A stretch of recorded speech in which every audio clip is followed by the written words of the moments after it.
Hola, mi nombre es Walter Ayala y el día de hoy vamos a hacer una clase referida al quinto pleno casatorio civil en el Perú, el cual trata sobre la impugnación de acuerdos de una asociación o de personas jurídicas sin fines de lucro, ¿no? Este pleno casatorio en sí lo que va, digamos, a determinar es que a partir de este pleno casatorio la única forma de impugnar un acuerdo de una asociación o de una persona jurídica sin fines de lucro es mediante la impugnación de acuerdos, mediante la demanda de impugnación de acuerdos regulado por el artículo 92 del Código Civil.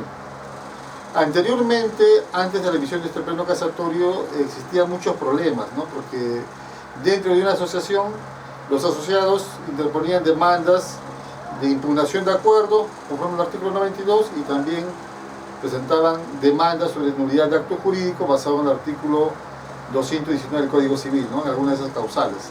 Entonces el juez admitía las demandas de impugnación de acuerdo y también admitía las demandas de nulidad de acto jurídico, porque el juez razonaba que el acuerdo que se tomaba dentro de una asociación también era un acto jurídico. Es por eso, ¿no?, que habían demandas de nulidad de acto jurídico y demandas de impugnación de acuerdo. Entonces todo esto generaba un caos, ¿no? Porque normalmente en una asociación, cuando ya hay una junta directiva, de repente había asociados que querían de repente cuestionar, ¿no?, las elecciones, y presentaban demandas, ¿no?, fuera de plazo, y bueno, todo eso.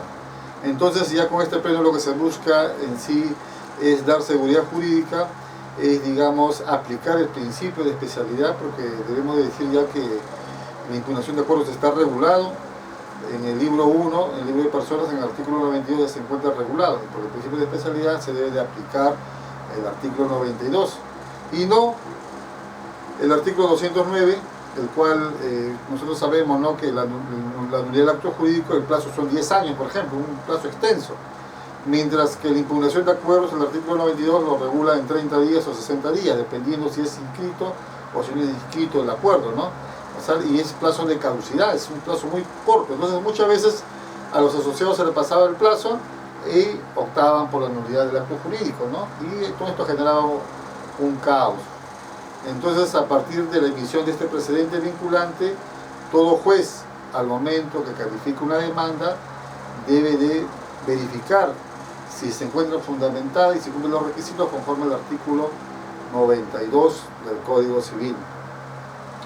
Entonces, debemos de indicar que este pleno casatorio da varias reglas vinculantes. Entonces vamos a desarrollar uno por uno.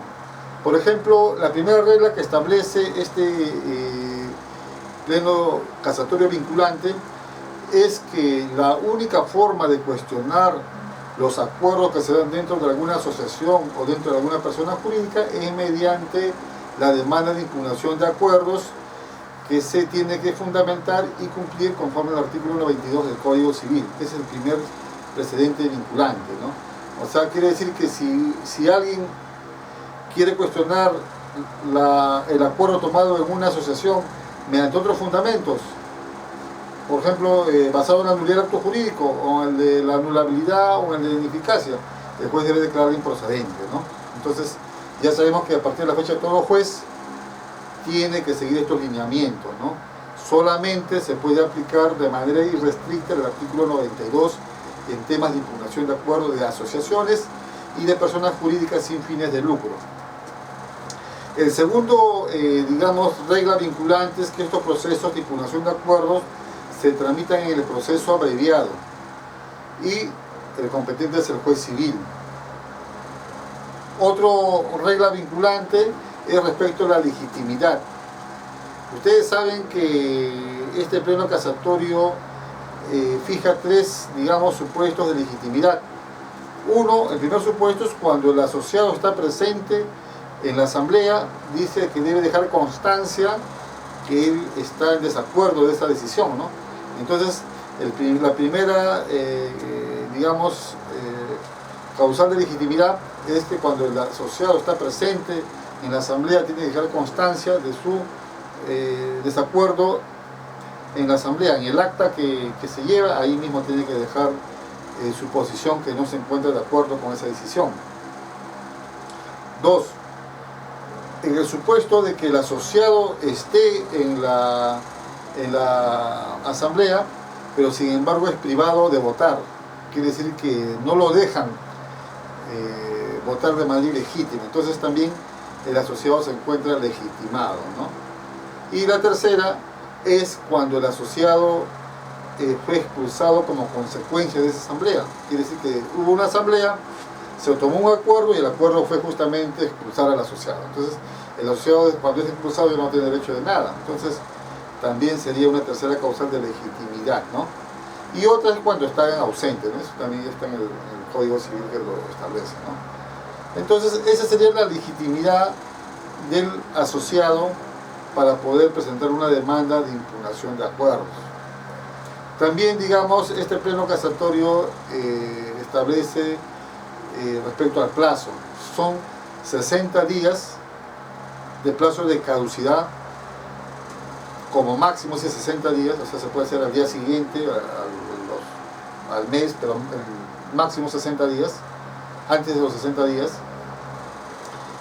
¿cómo se llama? De llevado a la asamblea, y 30 días si la asamblea se logra inscribir o es inscribible, ¿no? De su inscripción, 30 días.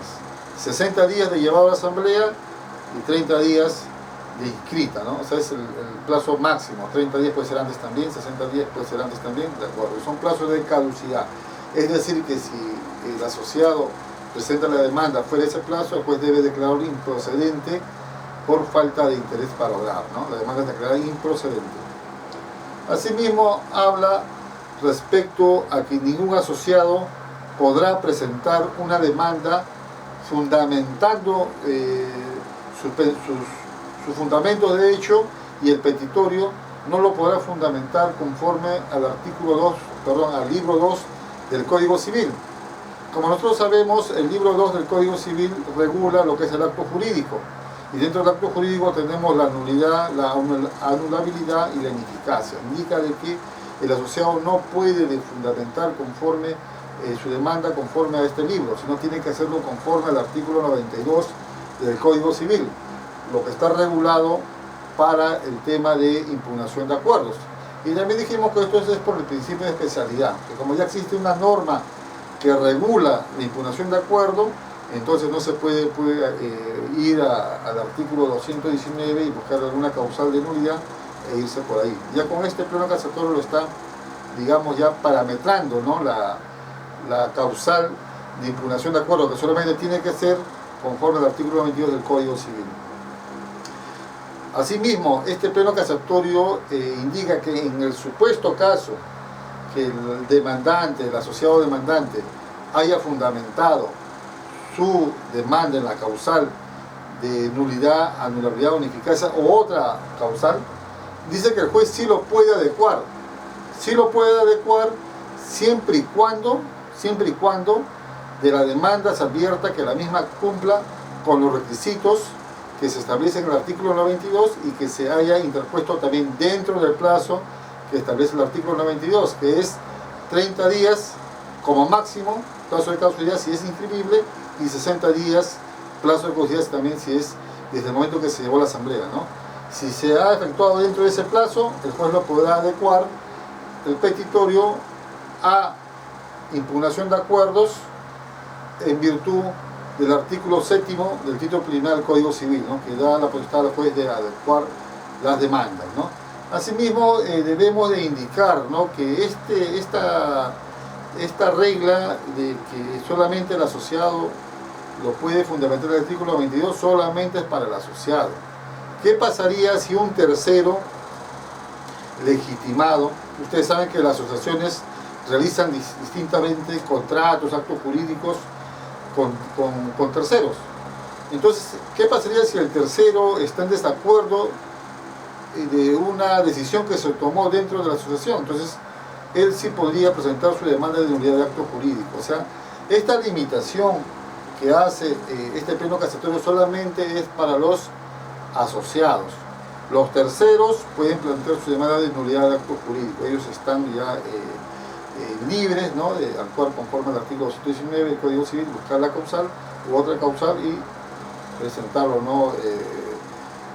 por la causal que ellos hayan, digamos, establecido, ¿no? Así, nuevamente repito que el tercero legitimado sí lo puede hacer la nulidad del acto jurídico, solamente esto es para el asociado. Bueno, muchas gracias y será hasta una próxima oportunidad en donde estaremos desarrollando el sexto pleno casatorio. Gracias.